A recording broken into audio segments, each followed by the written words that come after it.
Doctor Asif Nazrul Islam আপনি sir পদত্যাগ করে ফেলেন, অথবা আপনাকে এই সমন্বয় কমিটি থেকে মানে এই উপদেষ্টা সরকারের যেই মানে পদগুলো আছে সেখান থেকে আপনার বহিষ্কার করা দরকার। আমরা যে রাষ্ট্রের স্বপ্ন দেখি সেই রাষ্ট্র বাস্তবায়ন তাদের দ্বারা কি হবে, হবে না। আসিফ নজরুল যে কোনো সময় পদত্যাগ করতে পারে। ইতিমধ্যে বিভিন্ন খান থেকে আওয়াজ উঠছে আইন মন্ত্রণালয়টাও ব্যর্থ, কারণ তারা পরিপূর্ণভাবে যে কাজ করে যাওয়ার সেটা করতে পারছে না। আমি দুঃখ পেয়েছি, আমি আপনাদের কাছে অনুরোধ করব আপনারা বুঝে না বুঝে যে প্রধান উপদেষ্টার জাতির উদ্দেশ্যে ভাষণ শুনলাম, শুনে আমি একটু অবাকই হলাম যে সেই পুরো ভাষণের মাঝখানে জনগণ যা জানতে চাইছিল এতদিন ধরে তার কিছুই উল্লেখ করা হয়নি। মাজার পূজারী যারা আছে তারা এটাকে বিকৃত করে আমরা অলিদের বিরুদ্ধে বলছি, এই ধরনের একটা প্রপাগান্ডা কিন্তু চালিয়ে দিচ্ছে। এটা হচ্ছে তাদের নেক্সট শুরুতের ধোঁকাবাজি। আমরা আমাদের সম্পর্ক হবে মসজিদের সাথে, মাজারের সাথে না। স্পষ্ট কোরআনে কারিমে আল্লাহ পাক ইরশাদ করেছেন কবরের উপরে বিল্ডিং বানানো যাবে না। আমি কি আল্লাহটা শুনবো নাকি এদেশের তথাকথিত গোসা ক্ষোভ জিত থেকে আমার আজকের এই ভিডিওটা আমি মনে করি যে ডক্টর আসিফ নজরুল ইসলাম আপনি স্যার পদত্যাগ করে ফেলেন, অথবা আপনাকে এই সমন্বয় কমিটি থেকে মানে এই উপদেষ্টা সরকারের যেই মানে পদগুলো আছে সেখান থেকে আপনার বহিষ্কার করা দরকার। অনেকে আশ্চর্য হচ্ছেন যে কেন ভাই, আপনি তো আসিফ নজরুল ইসলাম স্যারের ফ্যান ফলোয়ার। ইয়েস, আমরা যে রাষ্ট্রের স্বপ্ন দেখি সেই রাষ্ট্র বাস্তবায়ন তাদের দ্বারা কি হবে, হবে না। আসলে কেন এই কথাগুলো বলছি, গেল 4 দিন আগে আমি একটা ভিডিও করেছিলাম একজন মানসিক প্রতিবন্ধী নারীকে ত্রাণ দেওয়ার নাম করে 5 জন মিলা গণধর্ষণ করছিল। আমরা চাইছিলাম যে এটা নগদ স্পট বিচার হোক, এদেশে ধর্ষণের শাস্তি মৃত্যুদণ্ড, কিন্তু সেই বিচারটা হয় নাই। সেই বিচারটা না হওয়ার ফলে দেখেন আজকে যে ঘটনাটা ঘটছে এটার জন্য আপনি দায় কারে দিবেন? মানে আইনের সংস্কার আর ইয়ার সময় হবে নাকি ডট ডট পিপ পিপ টাইমে হবে? এবারের ঘটনা কি দেখেন, চট্টগ্রামের কর্ণফুলী উপজেলার মইজ্জারটেক এলাকায় একটি চলন্ত বাসে এক নারীকে গণধর্ষণের শিকার হয়েছে। এখন এগুলোর সমাধান কি? স্টোরি দেখেন যে আপনার মেয়ে, আমার মা, আমার বোন, আপনার ফ্যামিলি, আপনার বউ, তারা তো বাসে চলাফেরা করে অনেকে। সাহসটা দেখেন। আর এই রকম ঘটনা প্রথম না। আমি মনে করি যে রাজনৈতিক সরকাররা এগুলা এস্টাবলিশ করতে পারে না, কিন্তু কেয়ারটেকার গভর্নমেন্টের দরকার ছিল। আর যেহেতু আইন মন্ত্রণালয়টাকে আমাদের আসিফ স্যার সামলাচ্ছেন, ভিডিওতে অনেক বড় বড় কথাবার্তা বলতেন, টক শো কাঁপাই ফেলতেন, যদি জীবনে তিনি মন্ত্রী হন এই করবেন সেই করবেন, বক্কর চক্কর করবেন, তো কই করলেন? বাসটির যে ড্রাইভার এবং হেল্পার ছিল তারা মিলে এই নারীকে ধর্ষণ করছে, আর মামলার ঘটনায় জড়িত দুজনকে গ্রেপ্তার করছে। বাট ওয়াই গ্রেপ্তার? মানে গ্রেপ্তারটা কেন হবে? আমরা দেখছি যে সিএমপির কর্ণফুলী থানা পুলিশ তারা গতকালকে সন্ধ্যায় সোমবার সন্ধ্যায় নগরের বাকুলিয়া থানাধীন নতুন ব্রিজ বাস স্ট্যান্ড থেকে এই 2 হারামিকে গ্রেপ্তার করেছে। আর গ্রেপ্তার দুজন হচ্ছেন আনোয়ারা উপজেলার রায়পুর ইউনিয়নের সরেঙ্গা গ্রামের রাজা তালুকদার বাড়ির মোহাম্মদ শহীদুলকের ছেলে হেল্পার শাহিদুল ইসলাম মিজান বয়স 24, পথিয়া উপজেলার জিরি ইউনিয়নের ভেল্লাপাড়া গ্রামের জামাল মেম্বার বাড়ির মৃত হাসিম খানের ছেলে ড্রাইভার মোহাম্মদ আজাদ খান প্রকাশ রানা। এছাড়া যেটা বলা হচ্ছে যে গত 6 সেপ্টেম্বর ভুক্তভোগী নারী রাত 9:30টায় পটিয়ার মনসা বাদামতলা এলাকা থেকে মিনি বাসে উঠে চট্টগ্রাম শহরের বাসায় আসার উদ্দেশ্যে তিনি রওনা হন। বাসের অন্যান্য যাত্রীরা মইজ্জারটেক এলাকায় নেমে গেলে ভিকটিম নারী ওই মুহূর্তে বাসে একা ছিল আমাদের এই বোনটি। পরে বাসটি শাহ আমানত সেতুর টোল প্লাজা পার হতেই তাকে একা পেয়ে বাসটিকে থামিয়ে, মানে সম্ভবত মিনি যেই গাড়িগুলো আছে আপনার হেল্পার মিজান চলন্ত গাড়িকে তাকে ধর্ষণ করেন। পরে বাসটি নতুন ব্রিজের চত্বর ঘুরে আবারও সেতু পার হয়ে পটিয়ার দিকে রওনা হলে ড্রাইভার এবার দ্বিতীয় ধাপে নারীটিকে ধর্ষণ করে। পরে বাসটি বিভিন্ন জায়গা ঘুরে পটিয়ার শান্তিরহাট বাজারে এসে ভিকটিমকে ফেলে পালিয়ে যায়। তো পালানোর পর তো গ্রেপ্তার হয়েছে। এখন আমরা যে জিনিসটা চাচ্ছি বাংলাদেশে, আমার মনে হয় ওই যে আগে বলছি যে কোনো এমপি মন্ত্রীর মাইয়া যেদিন ধর্ষণ হবে এগুলা ক্রস ফায়ার হবে। আজকে আসিফ নজরুল স্যারের পরিবার আছে, তাদের পরিবার যদি কারো এমন হইতো হয়তো আইনটা সংস্কার হইতো। পুলিশের কোন ঊর্ধ্বতন এসপিডিসি অথবা ধরেন কমিশনার, তাদের পরিবারের সাথে এমন হইতো ক্রস ফায়ার হইতো। আমজনতা ধর্ষণ হয়েছে তো কি হয়েছে, সে তো জেলে গেছে। আচ্ছা, সে যে জেলে গেছে এই হারামিরা বের হইয়া আবার তো একই কাজ করবে, শাস্তিটা কে দিবে? এতদিন অনেক কথা পাকনা পাকনা কথা কইছেন স্যার, আজকে আমার সহ্য হচ্ছে না। আমরা চাই এদেরকে চট্টগ্রামের পটিয়াতে প্রকাশ্যে ক্রস ফায়ার দেওয়া হোক। তাহলে যদি এই ধর্ষণের ইস্যুটা, এই ধরনের সেন্সিটিভ ইস্যুগুলা মানা যায় না, শাস্তির বালাই নাই, খালি গ্রেপ্তার হয়, পিপ পিপ হয়, পিপ পিপি হয়। ভাষণ শুনলাম, শুনে আমি একটু অবাকই হলাম যে সেই পুরো ভাষণের মাঝখানে জনগণ যা জানতে চাইছিল এতদিন ধরে তার কিছুই উল্লেখ করা হয়নি। এই 33 মিনিটের স্ক্রিপ্টটা কে লিখেছে সেই লোকটার মাথায় এইটুকু বুদ্ধি নাই যে যে বিষয়গুলো 33 মিনিট ওনার মুখ দিয়ে বলিয়েছেন এটা ওনার বিবৃতি হওয়ার কথা ছিল না। বাংলাদেশের সরকারের 58টা মন্ত্রণালয় আছে, প্রতিদিন যদি সেই মন্ত্রণালয় 2টি করে কাজ করে তারপরেও কিন্তু প্রতিদিন 116টা কাজ হয়ে যায়। কিন্তু প্রধান উপদেষ্টার এই টিসিবির চাল গম নিয়ে, বাজারের আলু পেঁয়াজের দাম নিয়ে কিন্তু ওনার কথা বলার কথা না, বরং ওনার গুরুত্বপূর্ণ রাষ্ট্রীয় বিষয়গুলো নিয়ে, কৌশলগত বিষয়গুলো নিয়ে দিক নির্দেশনা দেওয়ার কথা। জনগণ এতদিন ধরে জানতে চাইছে যে 11 কুশীলকরা কেন এই উপদেষ্টার চারিদিকে, এটার কোনো প্রসঙ্গ উনি টানেননি, এটার উত্তর দেননি। উনি বলতে পারতেন যে ভুল হয়েছে, আমি আস্তে আস্তে সেটা সংশোধনের ব্যবস্থা করছি বা চেষ্টা করছি। উনি কী জন্য জাতিসংঘে যাচ্ছেন, কী কাজ করতে যাচ্ছেন সেই সম্পর্কে জাতিকে কিছু বললেন না। উনি আওয়ামী লীগ এবং স্বৈরাচারী শেখ হাসিনার শাস্তির বিষয়ে কিছু বললেন না। স্বৈরাচারী শেখ হাসিনাকে কী করে এই পর্যন্ত কী কী পদক্ষেপ নেওয়া হয়েছে তাকে বাংলাদেশে ফিরিয়ে এনে গণহত্যার বিচারের মুখোমুখি করার সেই প্রসঙ্গ, জনগণের সেই মনের আহুতি, সেই মনের চাওয়া কিন্তু উনি উপেক্ষা করে গেলেন। আমি যা গত এতটা সপ্তাহ ধরে বলে আসছি যে সমস্ত আওয়ামী এবং ভারতীয় বিষকে উৎপাটন করতে হবে এবং সরাতে হবে, সেই প্রসঙ্গে বললেন না।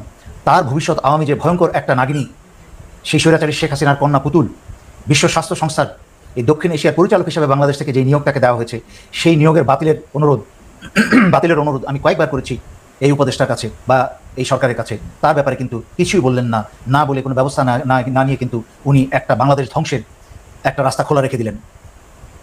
বাংলাদেশে আওয়ামী যাদেরকে গ্রেফতার দেখানো হচ্ছে এবং যাদেরকে এখনও গ্রেফতার করা হয়নি, তাদের ব্যাপারে কী ধরনের ব্যবস্থা নেওয়া হচ্ছে সেই ব্যাপারে কিছু বললেন না।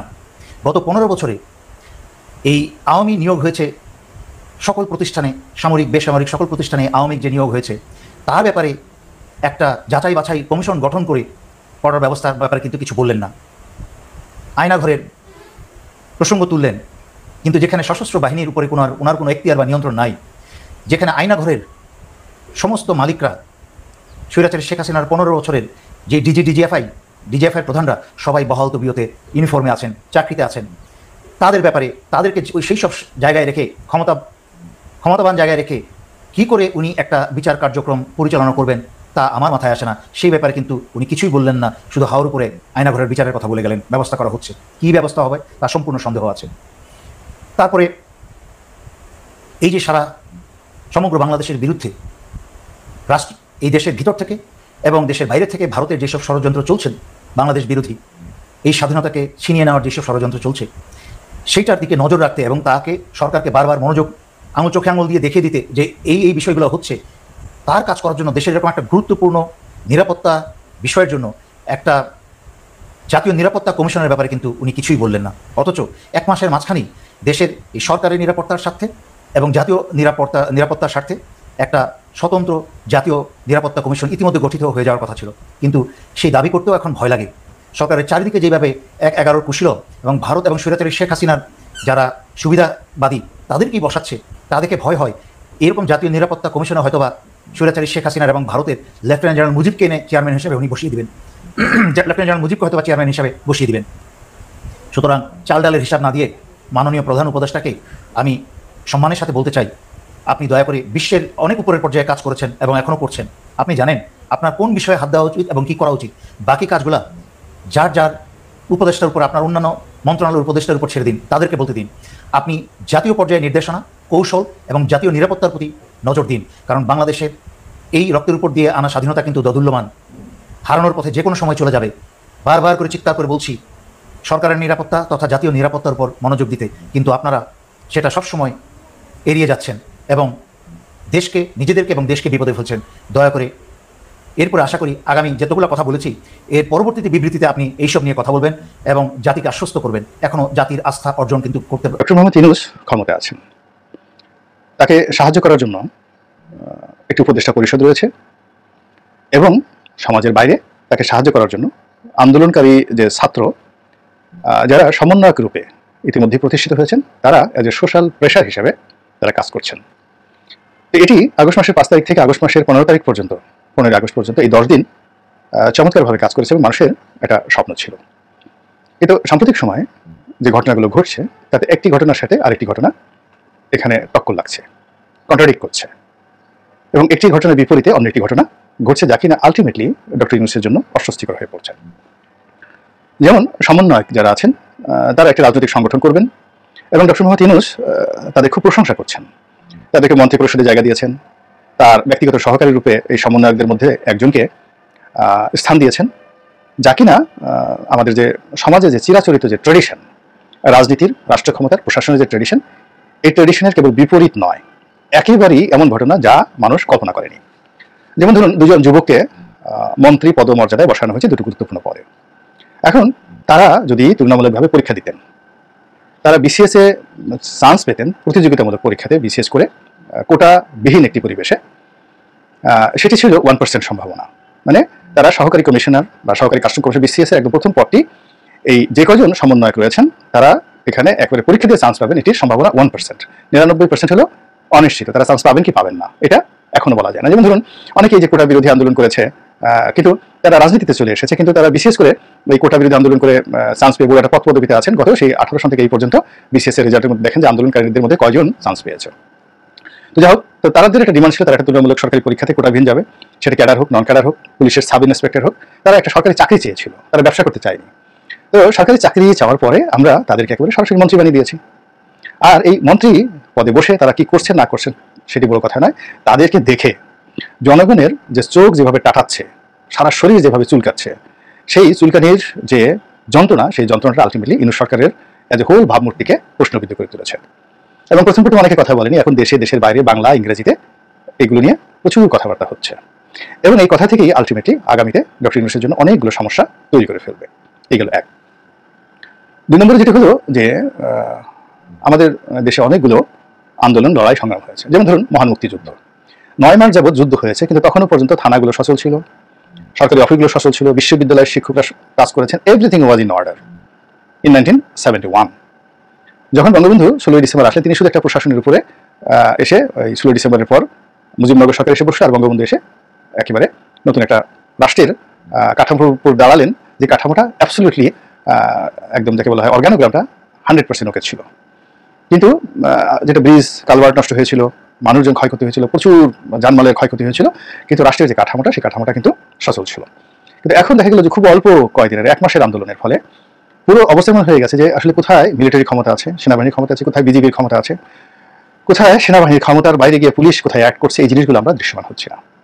মানুষ একটা জায়গা থেকে আশ্রয় নেবে, নালিশ জানাবে, এই নালিশ জানানোর জায়গা চলে গেছে। এখন সবাই আগে যেমন মাজারে গিয়ে নালিশ জানাতো, তো এখন সেই অনেক লোক এসে উগ্রপন্থীরা এসে মাজারগুলো পর্যন্ত ভেঙে দিচ্ছে। মসজিদে গিয়ে আপনি নালিশ জানাবেন, এখন জিজ্ঞেস করবে আপনি কি কওমি, আপনি কি আলিয়া, কোন নেশাবের মানুষ, আপনি কি জামাত করেন, নাকি আপনি হেফাজত করেন, নাকি আপনি তাবলিগ করেন। আবার যদি আপনি তাবলিগ করেন, এই যে মসজিদে আসছেন, আপনি কি জুবাইর গ্রুপ করেন না অন্য গ্রুপ করেন, কোন মার্কাজের আপনি সমর্থক। তো এই বিভেদ, বিসংবাদ এখন আমাদের ধর্মালয়ে চলে এসেছে। আপনি যদি রাস্তাঘাটে হাঁটেন, আপনি দেখবেন যে রাষ্ট্রের যে প্রধানতম বাহিনী পুলিশ, নোবডি ইজ অ্যাটেন্টিভ, কারোর মধ্যে উৎসাহ নেই, উদ্দীপনা নেই, দায়িত্ব পালনে তাড়া নেই। কেউ পকেটে হাত দিয়ে বসে আছেন, কেউ মোবাইল দেখছেন, চোখের সামনে গাড়িতে ট্রাফিক জ্যাম করে আছে, কেউ হাত নেড়ে ট্রাফিক থামানোর চেষ্টা করছেন, কিন্তু হাত অর্ধেক উঠে আছে। যেখানে 180 ডিগ্রি অ্যাঙ্গেলে হাত উঠবে, সেখানে 90 ডিগ্রি অ্যাঙ্গেলে হাত উঠছে। ফলে যারা গাড়ি চালাচ্ছেন তারা বুঝতে পারছেন না তিনি কি ইতিবাচক ইশারা করছেন না নেতিবাচক ইশারা করছেন। এই জিনিসগুলো রাজপথে চলছে। ব্যাংকগুলোতে, শেয়ার মার্কেটে, ব্যবসা বাণিজ্যে যে অবস্থা, কোথাও ডক্টর ইউনূসের জন্য একটি ইতিবাচক নেই। তো সেক্ষেত্রে আমার প্রশ্ন যে ডক্টর ইউনূস এই বিষয়গুলো কি বুঝতে পারছেন? এটা কি তার বিরুদ্ধে কোনো ষড়যন্ত্র, তাকে ব্যর্থ করার জন্য কোনো প্রচেষ্টা, পুরনো ফ্যাসিবাদ আওয়ামী লীগ নতুন করে ফিরে আসার কি কোনো ষড়যন্ত্র, নাকি একটা অস্বস্তিকর পরিবেশ সৃষ্টি করে তাকে ব্যর্থ করে দিয়ে সারা দুনিয়ার কাছে তাকে অপদস্থ করার জন্য কোনো সুগভীর চক্রান্ত চলছে? এই বিষয়গুলো তাকে ভাবতে হবে, এবং তিনি যদি না ভাবেন তাহলে আমরা কিন্তু সবাই বিপদে পড়বে। কারণ হলো ডক্টর ইউনূস কিন্তু এখন আর কোনো ব্যক্তি নন। আমি মনে করি যে ডক্টর ইউনূস যে সময়টাতে ক্ষমতাতে বসলেন, বাংলাদেশে একটা সিঙ্গেল লোক তার বিরোধিতা করেনি। এমনকি আওয়ামী লীগের যারা লোকজন তাদের কষ্ট লেগেছে, কিন্তু তারা মনে করেছেন যে না, এই মুহূর্তে ডক্টর ইউনূসের চেয়ে ভালো মানুষ, যোগ্যতম মানুষ, সর্বজন গ্রহণযোগ্য মানুষ বাংলাদেশের দ্বিতীয়টি নেই, তারই এই মুহূর্তে ক্ষমতায় বসা উচিত। তো এখন আমরা তাকে নিয়ে যে বড় চিন্তা করেছি, তাকে যে বসিয়েছি, এই পুরো জিনিসটা নির্ভর করবে তার সফলতার উপরে। তিনি যদি সফল হতে পারেন তাহলে আমাদের সবার সুখ এবং শান্তি বৃদ্ধি পাবে, আর তিনি যদি অসফল হয়ে যান তাহলে আমাদের মুখ দেখানোর কোনো জায়গা থাকবে না, এবং আমাদের যত রকম সমস্যাগুলো রয়েছে সব সমস্যা সুদে আসলে বহুগুণ হয়ে যাবে। এবং কোনো কারণে যদি তার পরাজয় ঘটে তাহলে তার অবস্থানে যারাই আসবেন, সেটা বিএনপি আসুক, জামাত আসুক, কিংবা আওয়ামী লীগ আসুক, তিনি এবং তার যারা সাঙ্গপাঙ্গ সবাই কিন্তু রাজনৈতিক প্রতিহিংসার শিকার হবেন। আর তিনি যদি বিজয়ী হয়ে ক্ষমতা হস্তান্তর করেন আগের তত্ত্বাবধায়ক সরকারগুলোর মতো করে, তাহলে তিনি পূজনীয় হবেন, স্মরণীয় হবেন, বরণীয় হবেন, এবং আমরা বলতে পারবো যে আমাদের বাংলাদেশে একজন ডক্টর ইউনূস আছেন, এবং ভবিষ্যতে বলতে পারবো ডক্টর মোহাম্মদ ইউনূস আমাদের ছিলেন। কিন্তু এই যে বর্তমান অবস্থাতে তার বিরুদ্ধে, সেটা ষড়যন্ত্র হোক, পরিবেশ পরিস্থিতি যা কিছুই হোক না কেন, এটির বিরুদ্ধে তিনি কোনো কার্যকরী ব্যবস্থা নিতে পারছেন না। বঙ্গবন্ধু শেখ মুজিবুর রহমান যখন বাংলাদেশে এলেন পাকিস্তান থেকে, তিনি কিন্তু উইদিন 1 মান্থের মধ্যে বুঝতে পারলেন যে তাকে নিয়ে সুগভীর চক্রান্ত হচ্ছে। কি চক্রান্ত? প্রথম চক্রান্ত ভারত, দ্বিতীয় চক্রান্ত ভারতের যে একটা তাবেদার গ্রুপ ছিল যারা মুজিবনগর সরকারকে নিয়ন্ত্রণ করতো, তারা। তৃতীয়ত খন্দকার মুশতাকের নেতৃত্বে প্রো আমেরিকান এবং প্রো পাকিস্তানি একটা গ্রুপ ছিল তারা। চতুর্থ প্রবলেম ছিল যে যারা মুক্তিযুদ্ধে অংশগ্রহণ করেছে এই কর্মকর্তা, অংশগ্রহণ করেনি চোখ বুঝে থেকেছিল তারা, আর যারা বিরোধিতা করেছে তারা, আর যারা পাকিস্তানে ছিল তারা। এই 4টি গ্রুপ রাষ্ট্রীয় বাহিনীতে তৈরি হয়ে গেল। ছাত্রলীগের মধ্যে 2টো গ্রুপ তৈরি হয়ে গেল। আর রাজনৈতিক যে সকল বন্ধু ছিল মুক্তিযুদ্ধের সময়, যারা সম্মিলিতভাবে আমাদের এই সময়টিতে দেখবেন বিএনপি, আওয়ামী লীগ, জামাত সবাই মিলে কিন্তু শেখ হাসিনাকে তাড়ানোর জন্য কাঁধে কাঁধ মিলিয়ে যে যার অবস্থান থেকে কাজ করেছে, কোনো রকম যোগাযোগ ছাড়াই কিন্তু তারা এই কাজগুলো করেছে। একইভাবে 1971 সনেও কিন্তু তৎকালীন যত রাজনৈতিক দলগুলো আছে বাংলাদেশে, কলকাতাতে, যেখানে যেখানে থাকুক না কেন, তারা কিন্তু বসে বসে এই কাজগুলো করার চেষ্টা করেছে। কিন্তু যখনই দেশ স্বাধীন হয়েছে অমনি তাদের মধ্যে বিরোধ শুরু হয়ে গেছে, মারাত্মক বিরোধ। আওয়ামী লীগের সঙ্গে সেই ন্যাপের বিরোধ, আওয়ামী লীগের সঙ্গে কমিউনিস্ট পার্টির বিরোধ, তারপরে আওয়ামী লীগের সঙ্গে পূর্ব বাংলা সর্বহারা পার্টির বিরোধ, এরপর অন্যান্য যে সকল যাকে বলে আন্ডারগ্রাউন্ডের দল ছিল সেগুলোর বিরোধ, জামাত ইসলামের বিরোধ, নেজাম ইসলামী পার্টির বিরোধ, মুসলিম লীগ তখন ছিল, মুসলিম লীগের বিরোধ, সব মিলিয়ে বঙ্গবন্ধু তছনছ হয়ে যাওয়ার মতো অবস্থা হয়ে গিয়েছিল তার। এবং তিনি সেই জিনিসগুলো সামাল দিতে পারেননি। সামাল দিতে না পারার কারণে তার পরিণতি কী হয়েছিল, তার সরকারের পরিণতি কী হয়েছিল, একটি স্বাধীন বাংলাদেশে যেভাবে অকাতের 2 হাতে বিদেশের অর্থ সাহায্য করেছিলেন, সেই অর্থ বটমলেস বাস্কেট এর মতো অবস্থা হয়েছিল। ফলে দাতা যারা সংস্থা তারা হতাশ হয়ে গেছিলেন যে বাংলাদেশকে টাকা দেওয়া যাবে না। এর কারণ হলো এখানে যা কিছু দেওয়া হয় তলা দিয়ে পড়ে যায়, এটা তলাবিহীন ঝুড়ি, বটমলেস বাস্কেট, সেই যে বিখ্যাত হেনরি কিসিঞ্জারের সেই কুখ্যাত কথা। এখনো বঙ্গবন্ধুকে নিয়ে যেরকম একটা আশাবাদ ছিল, ডক্টর ইউনূসকেও কিন্তু এরকম একটা আশাবাদ ছিল। এবং 1 মাসের মধ্যে বঙ্গবন্ধু যেভাবে স্বপ্নভঙ্গ করেছেন, ডক্টর ইউনূসকেও কিন্তু এখন অনেকগুলো স্বপ্নভঙ্গ মতো পরিবেশ পরিস্থিতি তৈরি হয়েছে।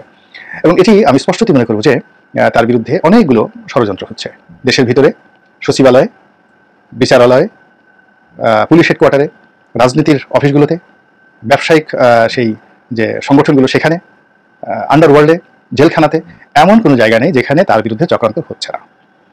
এখন এই চক্রান্ত তিনি কিভাবে মোকাবেলা করবেন এটা তিনি ভালো জানেন। আমরা শুধু বাইরে থেকে যে জিনিসটা দেখছি তাকে শুধু অ্যালার্ট করা যে কেন রাতারাতি অনেকগুলো চিহ্নিত সন্ত্রাসী 1 সপ্তাহের মধ্যে মুক্তি পেয়ে গেল। কেন বলেন? এর আগে তো তারা কখনো পায়নি, বিএনপির আমলেও পায়নি, আওয়ামী লীগের আমলেও পায়নি। তো সেই লোকগুলো, খুবই কুখ্যাত লোকগুলো কেন ছাড়া পেয়ে গেল জেলখানা থেকে?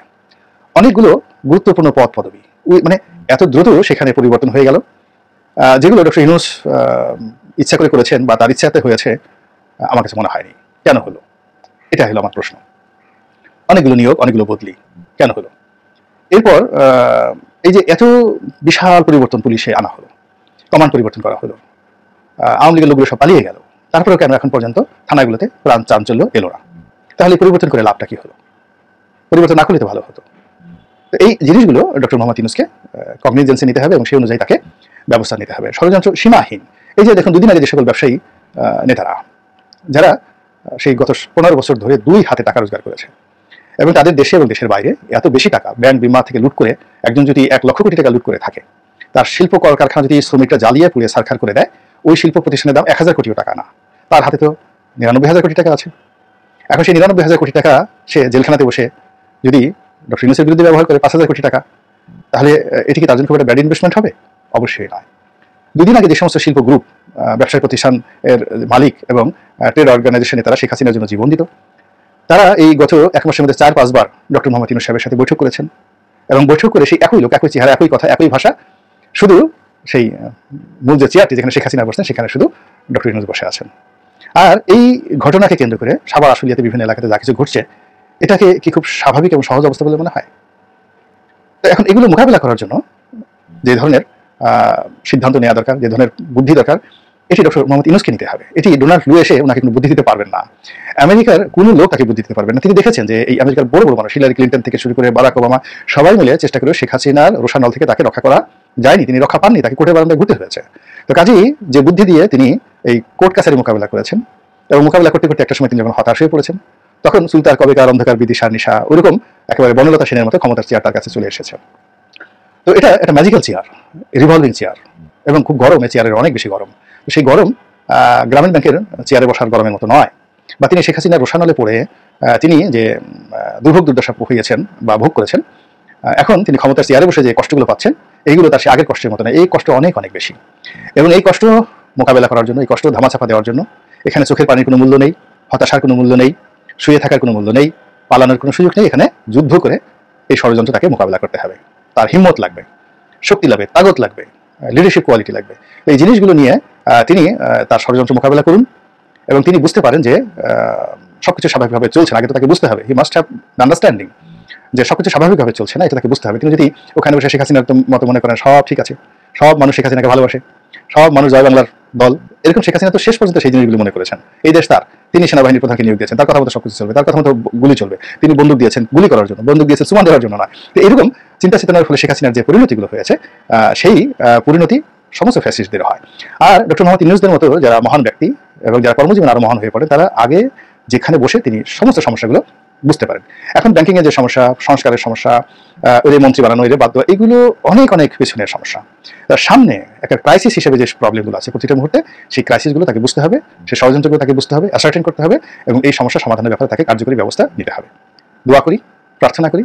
প্রিয় দেশবাসী, শুরু থেকে শেষ পর্যন্ত যারা এই ভিডিওটি দেখেছেন সকলকে জানাই অসংখ্য অসংখ্য ধন্যবাদ। যারা এরকম নিউজ ভিডিও পেতে পছন্দ করেন তারা অবশ্যই এই চ্যানেলটি সাবস্ক্রাইব করে পাশে থাকা বেল আইকনটি বাজিয়ে দিবেন। যারা এখন এই ভিডিওটি শেয়ার করেননি, এই ভিডিওটি দ্রুত শেয়ার করে সকলকে দেখার সুযোগ করে দিন। আজকের মতন এই পর্যন্ত, দেখা হচ্ছে পরবর্তী কোনো ভিডিও নিয়ে ইনশাল্লাহ।